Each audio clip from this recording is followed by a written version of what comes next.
Hi welcome to മാറ്റ്കം. ഇന്നത്തെ വീഡിയോയിൽ നമ്മൾ ഡിസ്കസ് ചെയ്യുന്നത് national means comparative scholarship examination അല്ലെങ്കിൽ നാഷണൽ ടാലന്റ് സെർച്ച് സ്കോളർഷിപ്പ് എക്സാമിനേഷനിലെ പ്രീവിയസ് ഇയറിലെ കുറച്ച് ക്വസ്റ്റ്യൻസ് ആണ്.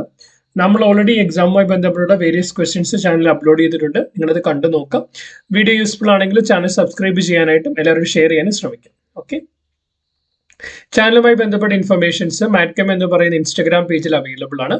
ചാനലിലെ പേജിന്റെ ലിങ്ക് ഞാൻ ഡിസ്ക്രിപ്ഷൻ ബോക്സിൽ കൊടുക്കാം. പേജ് കൂടി ഫോളോ ചെയ്യുക.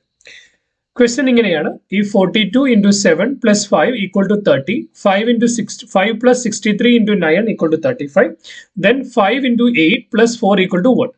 42 into 7 plus 5 30യും 5 plus 63 into 9 equal to 35ഉം ആയാൽ 56 into 8 plus 4 എത്രയായിരിക്കും? ഫോർ എക്സാമ്പിൾ, തന്നിരിക്കുന്ന രണ്ട് കാര്യങ്ങളിൽ നിന്ന് മൂന്നാമത്തെ റിലേഷൻ നമ്മൾ എസ്റ്റാബ്ലിഷ് ചെയ്തെടുക്കുകയാണ് വേണ്ടത്. തന്നിരിക്കുന്നത് എന്താണ്? 42 into 7 plus 5 equal to 30.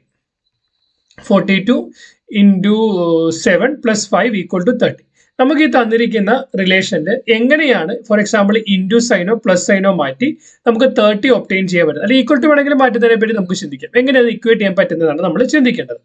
For example, നമുക്കറിയാം 42വിനെ 7 കൊണ്ട് ഡിവൈഡ് ചെയ്താൽ 42വിനെ 7 കൊണ്ട് ഡിവൈഡ് ചെയ്താൽ നമുക്ക് 6 കിട്ടും.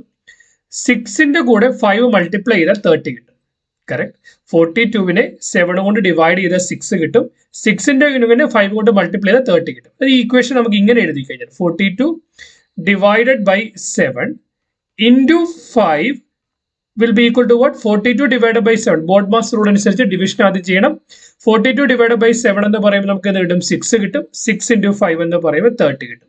അപ്പൊ നമ്മൾ എന്താ ഇത് ഇവിടെ നമ്മൾ ചെയ്തത്? ഇൻറ്റുവിനെ ഈക്വൽ ടു വെച്ചിട്ട് റീപ്ലേസ് ചെയ്തു. പ്ലസിനെ ഇൻറ്റു വെച്ചിട്ട് റീപ്ലേസ് ചെയ്തു. ഈക്വൽ ടുന് ചേഞ്ച് ഒന്നുമില്ല. ഈക്വൽ ടു ആയിട്ട് തന്നെ കിട്ടും. ഓക്കെ, നമുക്ക് ഇങ്ങനെ ഒരു പോസിബിലിറ്റി കിട്ടാം. വേറൊരു പോസിബിലിറ്റിയെ പറ്റി നമ്മൾ ചിന്തിച്ചാൽ വേറെന്ത് പോസിബിലിറ്റി നമുക്കുള്ളത്? 42 minus 7 into 5 equal to 42 minus 47 35.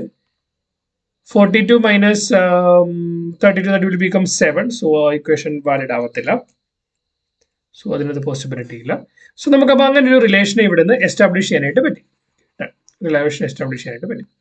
ഇനി നമുക്ക് രണ്ടാമത്തെ ഇക്വേഷൻ നോക്കി. രണ്ടാമത്തെ ഇക്വേഷൻ തന്നിരിക്കുന്നത് എന്താ? 5 plus 63 into 9 equal to 35. ഈ കിട്ടിയിരിക്കുന്ന റിലേഷൻ ഇവിടെ വർക്ക് ആവുമോ നോക്കാം. ഇൻറ്റുവിന് പകരം ഡിവൈഡഡ് ബൈ, അപ്പൊ നമ്മൾ ഇട്ട് നോക്കി 5 പ്ലസിന് പകരം ഇൻറ്റു 5 into 63 ഇൻറ്റുവിന് പകരം divide by 9 equal to 5 into 63 divided by 9 എന്ന് പറയുമ്പോൾ ഇത് കിട്ടും 7 കിട്ടും. 5 into 7 will be equal to 35 എന്ന് കിട്ടും. അപ്പൊ നമ്മൾ നോക്കി, ഈ ഫസ്റ്റ് കേസിനകത്ത് നമ്മൾ എസ്റ്റാബ്ലിഷ് ചെയ്ത റിലേഷൻ സെക്കൻഡ് കേസിനകത്ത് വർക്ക് ആവുന്നുണ്ട്. അപ്പൊ നമുക്ക് എന്ത് മനസ്സിലാക്കാം? ഇൻറ്റു എന്ന് പറഞ്ഞാൽ ഡിവൈഡഡ് ബൈ ആണ്, പ്ലസ് എന്ന് പറഞ്ഞാൽ ഇൻറ്റു ആണ്, ഈക്വൽ ടു എന്ന് പറഞ്ഞാൽ ഈക്വൽ ടു തന്നെയാണ്. അങ്ങനെയാണ് തന്നിരിക്കുന്ന ക്വസ്റ്റിന്, അതായത് 56 into 8 plus 4 എന്ന് പറഞ്ഞാൽ 56 into 8 plus 4 എന്ന് പറഞ്ഞാൽ ഇൻറ്റുവിന് പകരം നമുക്ക് എന്ത് എഴുതാം? 56 ഡിവൈഡഡ് ബൈ 8. പ്ലസിന് പകരം നമുക്ക് ഇൻറ്റു 4 ഇട്ടാൽ 56 ഡിവൈഡഡ് ബൈ 8 എന്ന് പറയുമ്പോൾ 7 കിട്ടും. 7 into 4 എന്ന് പറയുമ്പോൾ 28 കിട്ടും. സോ ആൻസർ എന്ന് പറയുന്നത് ആൻസർ ഓപ്ഷൻ എ അല്ല ഓപ്ഷൻ 1 28 ആയിരിക്കും. എക്സ്പ്ലനേഷൻ ക്ലിയർ ആണെന്ന് വിശ്വസിക്കുന്നു. Next question: in each of the 4 group of letters, one is different from the others. Find the odd one. തന്നിരിക്കുന്നവയിൽ കൂട്ടത്തിൽ പെടാത്തത് ഏതാണെന്നാണ് നമ്മൾ കണ്ടുപിടിക്കേണ്ടത്. ഓപ്ഷൻ നോക്കിക്കഴിഞ്ഞാൽ first option ABTU, second option RQST, third option IJSO, fourth option YXEF.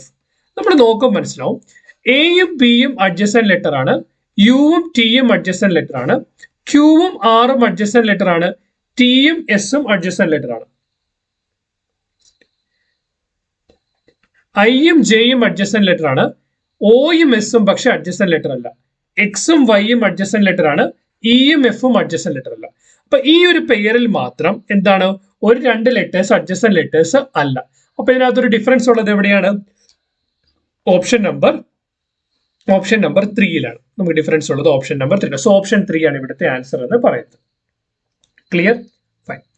രണ്ടാമത്തെ option നോക്കിക്കഴിഞ്ഞാൽ രണ്ടാമത്തെ question നോക്കിയാൽ AKU CMW DIS EOY. ഇങ്ങനെ ക്വസ്റ്റ്യൻ തന്നാൽ നമ്മൾ ചെയ്യേണ്ട ഏറ്റവും എളുപ്പമുള്ള കാര്യം നമ്മൾ ABCD എഴുതി നോക്കുക.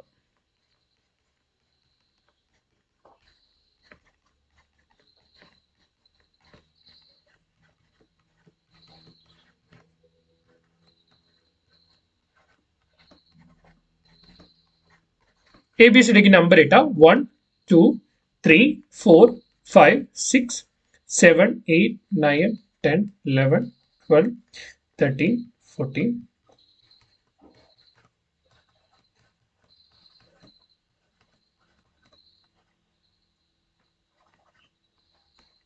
26. A എന്ന് പറയുന്നത് ഫസ്റ്റ് ലെറ്റർ ആണ്. K എന്ന് പറയുന്നത് 11th ലെറ്റർ ആണ്. U എന്ന് പറയുന്നത് 21th ലെറ്റർ ആണ്. Okay, correct. C എന്ന് പറയുന്നത് 3rd ലെറ്റർ ആണ്.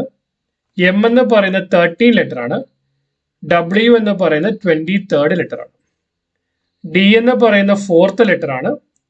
I എന്ന് പറയുന്നത് 9th ലെറ്റർ ആണ്. S എന്ന് പറയുന്നത് 19th ലെറ്റർ ആണ്. E എന്ന് പറയുന്നത് 5th ലെറ്റർ ആണ്. O എന്ന് പറയുന്നത് 15th ലെറ്റർ ആണ്. Y എന്ന് പറയുന്നത് 25th ആണ്. നോക്കിക്കേ, 1 11 21 3 13 23 5 15 25. ആ ഒരു റിലേഷൻ ഇല്ലാത്ത എവിടെയാണ്? DIS-ല് 4 9 19. അപ്പൊ എന്താണ് ആൻസർ എന്ന് ഓട് വേണ്ടെന്ന് പറയുന്നത് option C. So option C DIS ആയിരിക്കും. ഓക്കെ, അടുത്ത ക്വസ്റ്റ്യൻ നോക്കിയാൽ VWUZ EHFG ADBC PNOM. ഇത് വളരെ ഈസിയാണ്. കാരണം UV EFGH OPMN ABCD. അങ്ങനെ കണക്ഷൻ ഇല്ലാത്ത ഏത് തമ്മില? വൈയും WZ തമ്മില. കാരണം WXYZ. അപ്പൊ ആ ഒരു കണക്ഷൻ വരാത്തത് എവിടെയാണ്? Wയും Z തമ്മിലാണ്. അപ്പൊ ഇവിടെ ഒരു കണക്ഷൻ ഇല്ല. ബാക്കി എല്ലായിടത്തും എന്താണ്? ഫസ്റ്റും തേർഡും കോൺസിക്യൂട്ടീവ് ആണ്, സെക്കൻഡും ഫോർത്തും കോൺസിക്യൂട്ടീവ്. അത് അടുത്തടുത്ത് വരുന്ന ലെറ്റേഴ്സ് ആണ്. ഓർഡർ ആയിട്ടുള്ളത് ഓപ്ഷൻ എയിലാണ്. VWUZ ആണ് ഇതിനകത്തെ ആൻസർ എന്ന് പറയുന്നത്. എക്സ്പ്ലനേഷൻ ക്ലിയർ ആണെന്ന് വിശ്വസിക്കുന്നു. നിങ്ങൾക്ക് എന്തെങ്കിലും ക്ലാരിറ്റി ആവശ്യമുണ്ടെങ്കിൽ ഇത് കമന്റ് സെക്ഷനിൽ ചോദിക്കാം. As a token of gratitude, please like to this particular video, share with your friends. Keep watching, keep learning. Thanks for watching. Bye.